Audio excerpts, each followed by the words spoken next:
First principles thinking, trust, and open communication.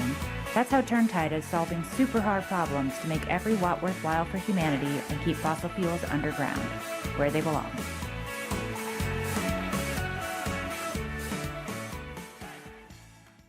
Welcome to T-Rex TV and Radio. With the recent announcement of the Turntide acquisition of Riptide, we thought we'd get them on the horn with their founders to see how things are going. Of course, we started things off with a discussion of culture and values.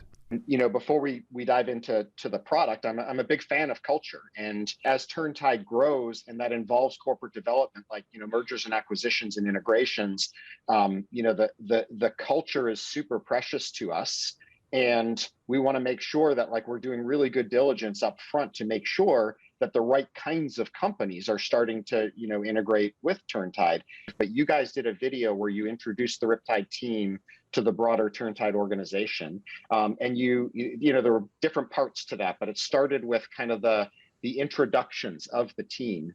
And I was really struck by something as the team, like each person introduced themselves. I don't want to say a sense of fearlessness, but a sense of adventure and a sense of exploration. Like that really excited me as a strong cultural fit, right? Like that sense of adventure, that sense of doing things that are really hard, for that sake. And I'm curious if you guys was that deliberate in terms of building up that culture and selecting your team? Was that part of your hiring process? Is that something that you look for and instill?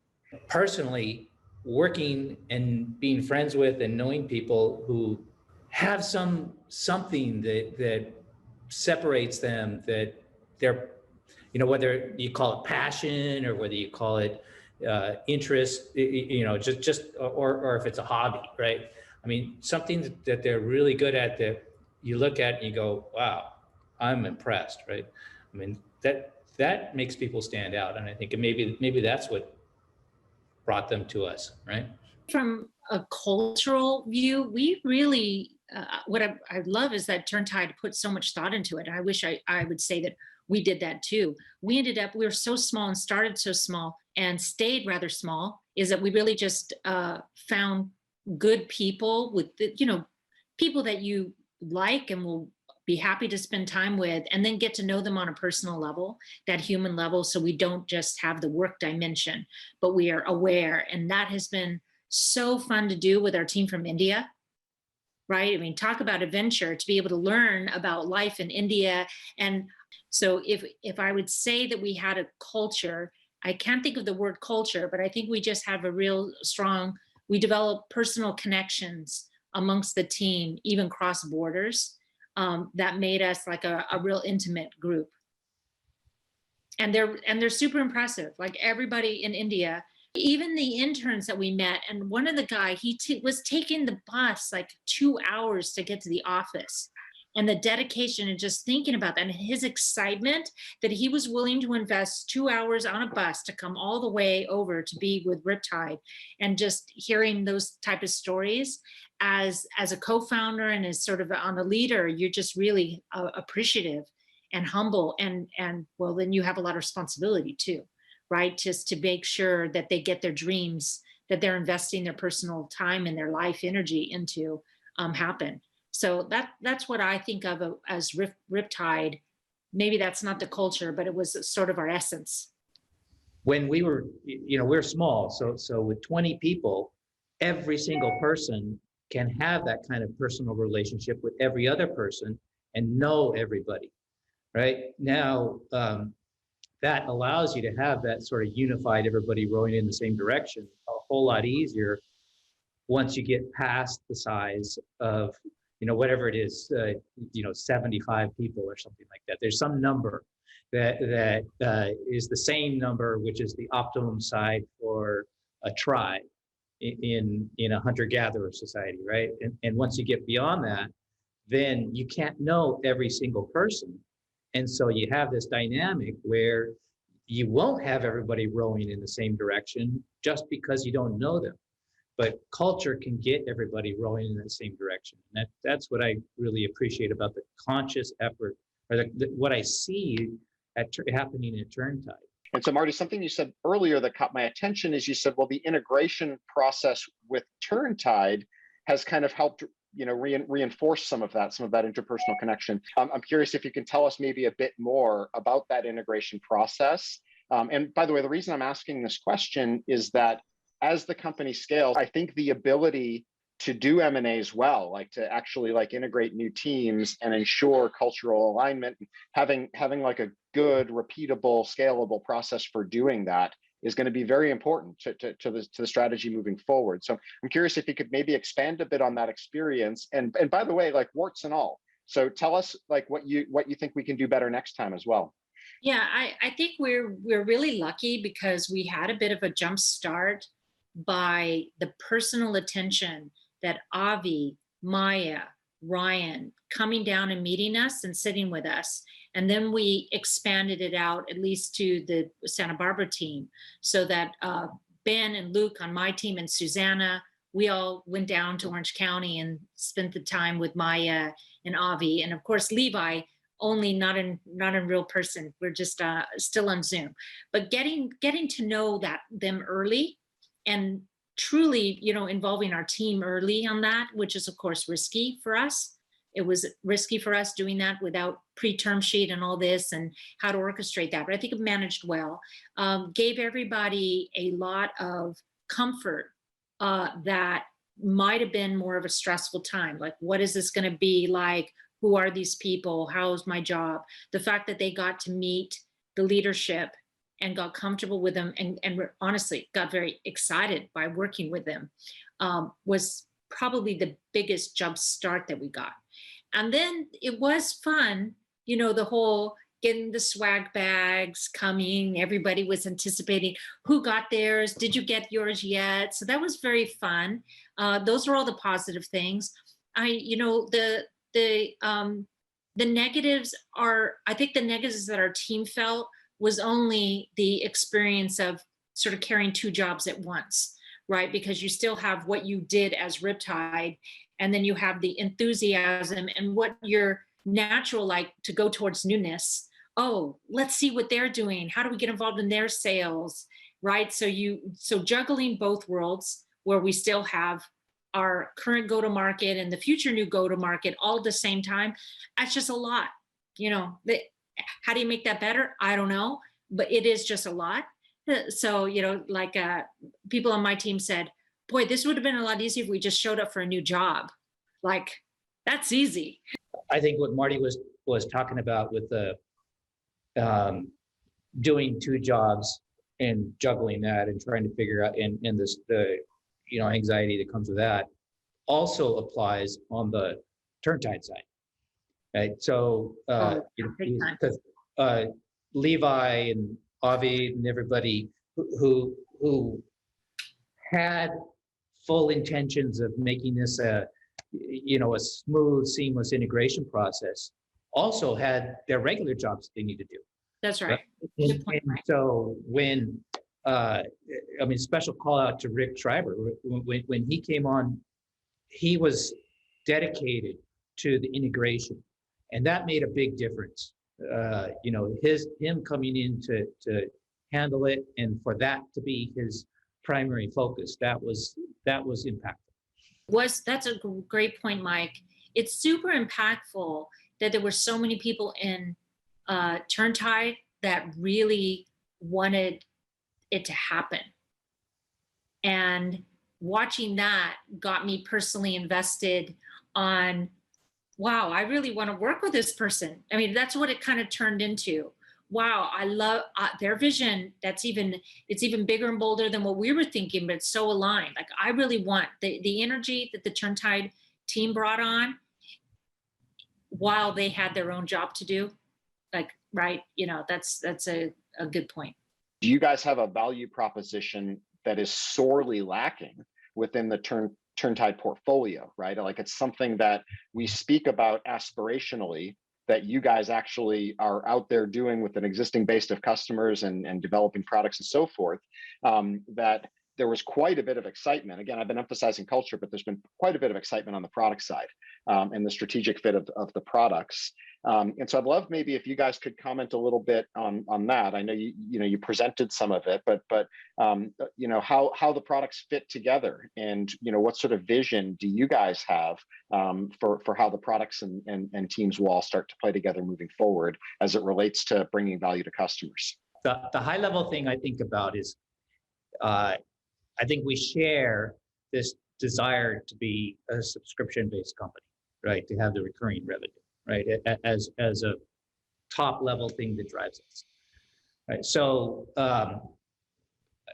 from day one, when we wanted to do the same thing, the model we've always talked about is, Netflix or something like that, where the value for the subscription is obvious. Spotify, Netflix, it's the content is always there, and so there needs to be clear demonstration of value, ongoing, consistently, and one of the tough parts about what we do is when you don't hear from us, that means things are going well, like an IT guy, right? When you don't hear alarms going off, when you don't get faults, right? You don't get customer complaints, that means we're doing well. So trying to, really build a system that demonstrates value when demonstration of your software, it isn't a natural byproduct of it. It is something that we've thought a lot about. And so that's one where I see together, with the energy savings piece of the motor and everything. I just think the more add-ons we've always talked about, the more ways you add on and you can build more in there, the more you're going to be able to demonstrate value, and the more a subscription is going to be, here's my money. What comes to mind for me as you say that, and Ryan's very fond of using biological metaphors to describe the business. There's a school of thought that says medicine should be about wellness, not about disease, right? And our entire medical infrastructure is about fixing broken humans as opposed to creating flourishing humans that don't break down as often. And it's a good point, because there's a huge mental model shift, which is that if you create a thriving optimal system, it fades into the background, and the whole context gets better, and nobody notices, this thing that used to be hard to maintain or that didn't exist maybe even before, and it's difficult. And maybe this is a question, but it's difficult to demonstrate for a customer a value proposition of not having to worry about something, right? As opposed to because it's harder to point to. Fitbit's doing that, right? In the sense of anything that is demonstrating how you're doing as well. I would call them customer feel-good reports, right? Is what we need to do. But I guess stepping back, if when I saw Turntide, I was having a hard time understanding our fit. And I don't mean the fit of, sure, everybody wants ongoing revenue. I'm just talking about from a customer. I'm a customer because really we aren't about selling SaaS. We're about selling ongoing value to customers. So what's the ongoing customer value? I've got a motor. I was really struggling with that. And then why would the motor be taking over the building or taking over whatever, the dairy? And then as I thought about it, I realized that the electric car, okay, Ford had their electric car. Well, look what Tesla did. They took the electric car and they they've used it as an opportunity to make an entire leap up to smart and intelligent everything. LED kind of did the same thing, right? It wasn't just an energy savings. Like the car, you could say electric car, why am I doing it? Oh, I'm doing it because I don't want to pay gas. No, not when you buy a Tesla. You're going for an entire experience that's better. LED, same thing. You're fine tuning the hues. You're doing daylight harvesting. The whole industry did a whole level up around the smart and intelligence. So I got comfortable with thinking that the electric motor is following the path of these big, I'll say the things that were invented in the 1800s, lights, whenever a vehicle was invented, that And you can make a step change in this modern era of making the entire supply chain ecosystem, whatever view you want to take around the thing. So it shifts from thinking about it from an energy savings perspective, then just transforming the whole experience. I've been struggling, well, what is this? And then somebody said, oh, sustainable operating platform. I'm like, oh my gosh, bingo, that is it. I really see the picture coming together. And so I now think about our entry as this foundation. We're doing a lot of the stuff you have to do. You have to have hardware to connect and software to do that. And you need an app and you need that, big cloud engine. And we really have an opportunity to be a foundation for a very broad, holistic, making everything smart and intelligent around whatever is that at that core that started there at the motor. That's how I see us now. And I do think of it as not a transactional event, which a motor, buying the motor, swapping out. It is that ongoing service delivery platform, digital connection to your customer that can make an incredible company. I'm curious for you guys, what are some use cases? And some of this may not be knowable yet, right? It's sort of things that we iterate and figure out with time, but maybe give me a few examples of exciting use cases that you see the power of reconceiving electric motors as optimal motor systems that are smart and as a platform. Like, what are some example use cases that you're imagining and or working on? Well, I want Mike to kind of share on that because he's always used that analogy. How do you get to a self-driving car in ours? And I think it's been really helpful. Can buildings be self-healing? Like, it's not self-driving, but self-healing. That's really, what is self-healing look like? And how would you get there and not just the building, but the entire ecosystem around it. What is that self-healing as the parallel? But Mike, I always had liked your thinking that you shared of how you sort of get there. And so maybe you can answer his question there as it relates to that. I mean, what Marty's referring to is, Tesla didn't come out with a self-driving car at first, right? And I mean, first you teach it to parallel park, then you teach it to, intelligently back up, and and all these components, and so over time, those components are what add up to a self-driving car, and so we don't want to set this expectation that we're going to go into a cave and build a self-healing, a system that is, a self-driving building, and come out with it, in 6 months, a year, 2 years, whatever. We want to take those steps and be conscious about what those steps are that get us there. And the example that I was referring to was just alarm noise. How the motor today with the controller, the way that when you turn on the alarm notification, it will just send alarms, as many building automation systems do today, where you're flooded. One error can result in 100 alarms, all of which propagate from the same, root cause. But because a user gets 100 alarms, they don't answer any of them. They just, ignore them and delete them. So having a system that filters out the noise and, has that signal to noise ratio improved to a level where I believe that I'm getting an alarm and I better pay attention to it because it's legitimate. That's a concrete thing that we do, today. I would say that we do it as well or better than any other system out there. And so that's just one piece of a self-driving building, because eventually those alarms are gonna, when they get certain enough that the fault is really a fault, that's when you can send that in an automated way to some system to address that alarm, to fix that alarm, to fix that issue.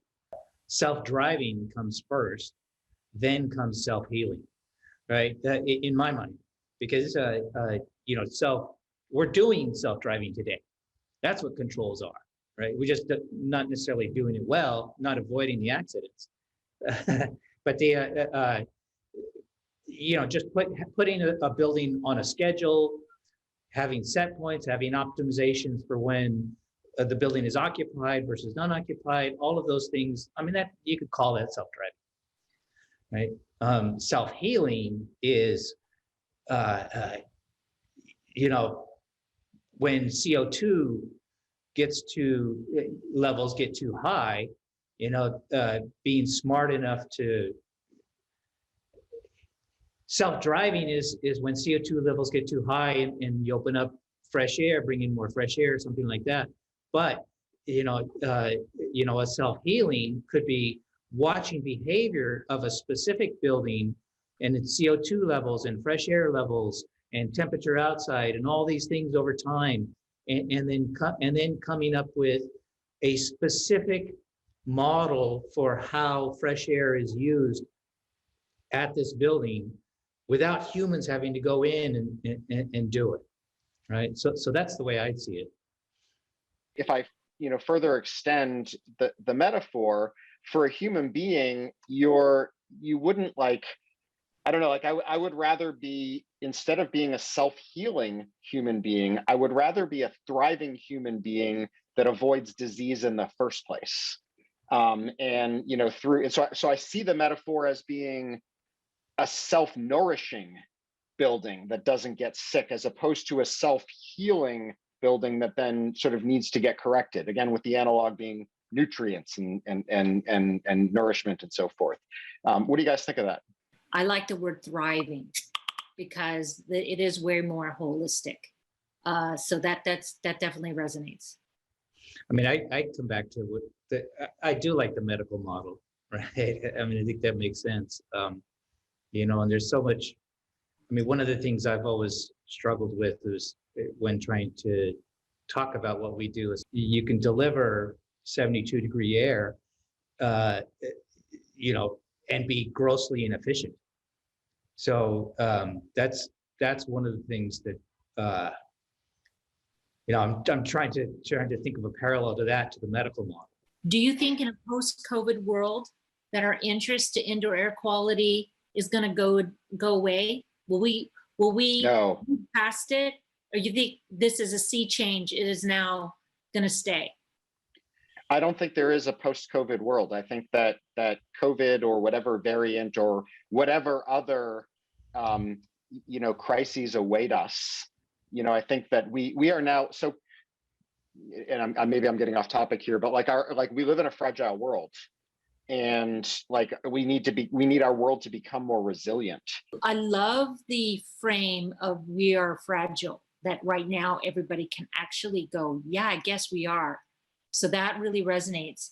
Does that, how would you then fit that into the sustainability, which I've always struggled with sustainability because it's been this fluff group that's, over here, kind of like the group that used to take care of OSHA, but now they have to do a lot of PR, marketing. Do you see the fragileness part of sustainability? Like what you now need to be, you tie that with sustainability? For me, sustainability isn't about like stopping the bleed.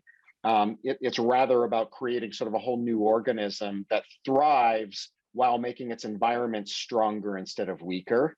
And I think that the way that we do that as a species is having this holistic perspective that we're talking about. Is thinking about things more holistically. It's not just enough to get the motor turning, but to have a building that has clean air that's continuously circulated and has healthy people working in it and so forth, right? And you can keep going. And that is the narrative strategy, the narrative story of Turntide that we need to bottle up and really tune the articulation of it. You're hitting on buttons that have been in the back of my mind that I'm trying to wrestle with on how, I'm trying to wrestle because I want to sell. And I say that because we have to sell a bigger story, right? We're not selling a story of building automation, and we're not selling a story of ROI, switch out the motor. That's not going to make us a big company. So the bigger story, it's there, but how do you really articulate it and drive it home in this setting that people are ROI driven and they themselves have too many jobs to do. And, you know, they don't always, we're not talking to the people that are trying to transform their company. Like, you know, so I really like what you said there. And I'm excited that we could take some of these concepts that we've just talked about, and make sure that it sort of permeates into the bigger customer story. Then what is the narrative, not the customer story, the company story? What's the narrative?